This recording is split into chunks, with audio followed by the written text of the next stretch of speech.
mungkin dapat pekerjaan yang lebih bagus di luar, atau mungkin izin saya mau ke bengkel diterima di bengkel lain, atau mungkin teman-teman itu mau keluar buka sendiri. Ya menurut saya lebih baik itu jujur aja, ngomong apa adanya.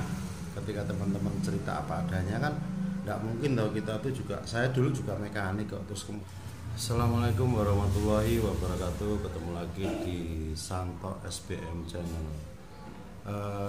Kali ini saya mau membahas tentang, Mas, kenapa kok mekanik sepeda motor atau mekanik di bengkel itu sering keluar masuk atau gonta-ganti mekanik. Nah, sebetulnya nggak semua seperti itu ya. Tergantung dari awalnya seperti apa rekrutmen mekanik, cara merekrut mekanik. Kemudian kita tahu sebetulnya kalau kita pengen mekanik itu nggak keluar masuk ya, yang jelas dari awal diperhatikan. Rekrutmen mekanik itu kan yang jelas orang bekerja pasti mencari uang, itu yang pertama. Cuman kembali lagi, kalau mindsetnya hanya sekedar mencari uang ya pasti mekanik itu mungkin kerja nggak lama terus keluar. Nah, saya tekankan lagi buat teman-teman ya, kenapa kok mekanik itu sering keluar masuk. Yang pertama adalah mindsetnya mereka bekerja itu kebanyakan hanya mencari uang tapi tidak mencari pengalaman. Kemudian ekspektasi mereka jauh berbeda atau nggak sesuai harapannya dia, bahwa dia pinginnya bekerja itu dapat gaji yang besar, kemudian dapat pendapatan yang besar, tapi itu tidak didapat. Nah, kembali lagi bahwa dari video-video saya kan saya sering membahas bahwa kalau teman-teman ingin bekerja dan orientasinya hanya mencari uang ya jangan bekerja jadi mekanik, karena mekanik itu pendapatannya nggak bisa sebesar di usaha yang lain. Mungkin contoh jadi sales, marketing atau apa, itu nggak bisa karena mekanik jual tenaga. Nah, tenaga itu kan ada batasannya. Jadi poinnya kalau mekanik itu niat bekerja itu pengen belajar sambil mencari uang dan dia punya target pengen buka bengkel sendiri, yaitu pasti istilahnya dia akan bekerja lebih awet dibanding mekanik yang hanya bekerja mencari uang terus nanti keluar pindah lagi ke bengkel lain, pindah lagi. Mereka nggak dapat apa-apa, karena ya sama masing-masing bengkel itu 11-12. Nggak mungkin bengkel itu bisa menggaji besar kalau tanpa melihat pendapatannya. Tergantung pendapatan bengkel itu. Jadi gaji mekanik itu tergantung pendapatan bengkel itu. Bengkel itu ramai atau enggak, pendapatannya besar apa enggak. Nah, itu cuma besar-besarnya gaji mekanik itu pasti di bawah orang marketing. Nah, itu yang harus diperhatikan. Terus kemudian yang kedua, untuk buka bengkel itu kalau sepeda motor kan modalnya kan tidak terlalu besar.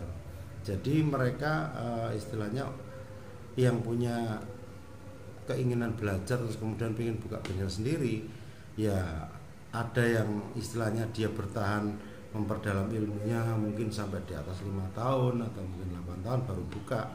Ada juga yang istilahnya begitu bisa terus pengen buka sendiri, ada. Kenapa? Karena memang untuk buka bengkel itu nggak butuh modal yang besar seperti usaha yang lain. Terus kemudian selain modal buka usaha itu kecil, bengkel, terus kebanyakan orang itu sedikit bisa atau bisa belum memahami betul, itu sudah banyak yang keluar buka sendiri. Ada yang berhasil, ada yang gagal, ada yang kembali lagi mencari pekerjaan lagi. Terus kemudian yang ketiga, mekanik itu istilahnya gini, kebanyakan yang keluar itu mereka penasaran dengan suasana di bengkel lain, atau dapat godaan atau rayuan, mungkin gajinya dinaikin daripada tempat kerja awalnya, dinaikin sedikit aja sudah tergoda. Itu memang orang yang memang nggak punya, istilahnya nggak punya prinsip saya ingin belajar bekerja pendapatan habis itu saya buka sendiri, nggak seperti itu. Kalau mekanik itu sudah sering keluar masuk selamanya, kebanyakan itu hanya itu yang dilakukan. Jadi mekanik itu nggak punya istilahnya prinsip bahwa saya keluar harus buka sendiri, nggak punya seperti itu. Jadi pindah-pindah bengkel, dari bengkel 1 pindah bengkel 2, bengkel 3, bengkel 4, nanti bisa lagi kembali ke bengkel 1. Jadi masing-masing itu istilahnya apa ya, penasaran aja, tapi ya nggak dapat apa-apa, karena memang di bengkel mayoritas atau rata-rata itu nggak jauh beda. Cuman ya 11-12 lah kalau pendapatan. Jadi kesimpulannya buat teman-teman mekanik ya tolong juga pemilik juga nggak usah kaget kalau ada mekanik yang teman-teman rekrut habis itu keluar, nyari lagi ada yang keluar lagi, itu ya sudah biasa, siklusnya memang seperti itu bengkel. Jadi kalau menurut saya selain pendekatan selain secara hierarki itu ada pemilik atau karyawan, ya ini ya coba kita dekati secara emosional dekati, dijak ngobrol, kemudian dimotivasi juga bahwa ya secara emosional kita ada ikatan, otomatis ya ketika mau keluar tuh jujur, Mas saya mau keluar, saya mau buka sendiri, saya sudah punya tempat, saya punya modal. Ada yang istilahnya kebanyakan kan yang terjadi itu kan pamitnya keluar buka sendiri, padahal baru 1 bulan mungkin sudah pindah di bengkel lain. Pamitnya keluar buka sendiri tapi ternyata istilahnya sudah diterima di bengkel lain. Bahkan ada yang masih aktif bekerja itu mencari ngelamar-lamar di tempat lain, dan itu biasa menurut saya. Jadi kalau buat saya ya teman-teman istilahnya keluar bekerja di tempat lain ya ngomong aja jujur, nggak apa-apa kok. Istilahnya kalau Mas aku pengen sudah apa, atau aku pengen kerja di tempat lain, atau saya sudah diterima di bengkel itu, atau saya ditawari di bengkel itu dan itu lebih baik dari tempat sampean, kalau saya itu lebih baik karena jujur itu nggak apa-apa. Karena apa? Karena semua orang itu kan berhak mendapatkan yang terbaik. Mungkin di tempat kita kurang bagus, mungkin di tempat kita istilahnya kondisinya apa ya, istilahnya suasananya kurang menyenangkan, atau mungkin pendapatannya kurang banyak. Kalau memang ada di tempat lain yang lebih bagus, dia pamit baik-baik keluar, kalau saya izinkan dah. Jadi kalau di tempat saya teman-teman itu mau izin keluar, mungkin dapat pekerjaan yang lebih bagus di luar, atau mungkin izin saya mau ke bengkel diterima di bengkel lain, atau mungkin teman-teman itu mau keluar buka sendiri, ya menurut saya lebih baik itu jujur aja, ngomong apa adanya.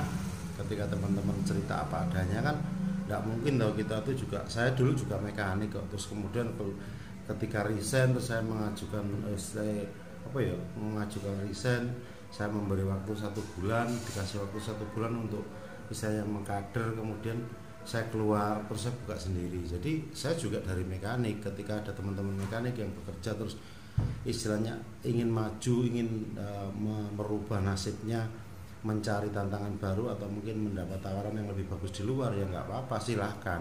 Itu lebih baik jujur. Jadi banyak teman-teman mekanik itu yang istilahnya ngomong apa adanya, tapi ya juga nggak sedikit orang-orang yang pamitnya itu buka sendiri tapi ternyata besok sudah bengkel lain, pamitnya mau luar kota atau luar pulau atau luar negeri, tapi ending-endingnya juga ikut teman lain, bengkel lain. Buat saya nggak ada masalah, karena kita itu sebaik-baiknya kita tidak mungkin bisa menyenangkan semua orang. Sebaik-baiknya kita tidak mungkin menahan orang yang memang sudah ingin keluar dari tempat kerja kita. Jadi mensikapi keluar masuknya mekanik itu ya dibikin santai aja, nggak perlu panik, nggak perlu bingung. Yang jelas bahwa ketika teman-teman itu istilahnya ada mekanik yang masuk, ada yang keluar, itu siklus di bengkel. Jadi tidak usah kaget menyikapi bahwa keluar masuk mekanik itu terjadi. Yang jelas ya kita berikan yang terbaik aja. Yang jelas kita memberikan yang terbaik, kita memberikan ketika dia belajar pengen buka sendiri, ya otomatis kita nggak usah ada yang ditutupin, semua diceritakan aja, karena itu bagian dari ya edukasi ya. Ketika orang kita memberikan yang terbaik, kita memberikan istilahnya versi kita ya terbaik, menurut saya kan belum tentu terbaik menurut orang lain. Menurut saya ini yang bagus seperti ini, tapi orang lain kan belum tentu menyikapi seperti itu. Jadi buat saya lebih baik keluar bekerja di tempat lain daripada bekerja tapi sekedar pagi datang sore pulang, kerja tapi gak niat, itu mending metu. Itu kalau menurut saya. Tapi kalau teman-teman apakah nanti nggak kesulitan mengkader, ya jelas ya memang PR kita, tugas kita kan ya memang bengkel itu kan seperti itu. Jadi pasti ada siklus keluar masuk, itu pasti ada. Tapi ya sampai hari ini alhamdulillah kalau istilahnya teman-teman di bengkel saya itu biasanya bekerja ya lebih dari 3 tahun baru keluar, atau mungkin 5 tahun baru keluar. Itu bukan karena gajinya, tapi menurut saya ya karena mungkin ada niatan untuk belajar. Kemudian rekrutmen awalnya memang ya kita harus ngomong apa adanya saja, bahwa di bengkel itu nggak bisa mencari pendapatan yang lebih besar. Oke teman-teman, mudah-mudahan ada manfaatnya. Terima kasih. Wassalamualaikum warahmatullahi wabarakatuh.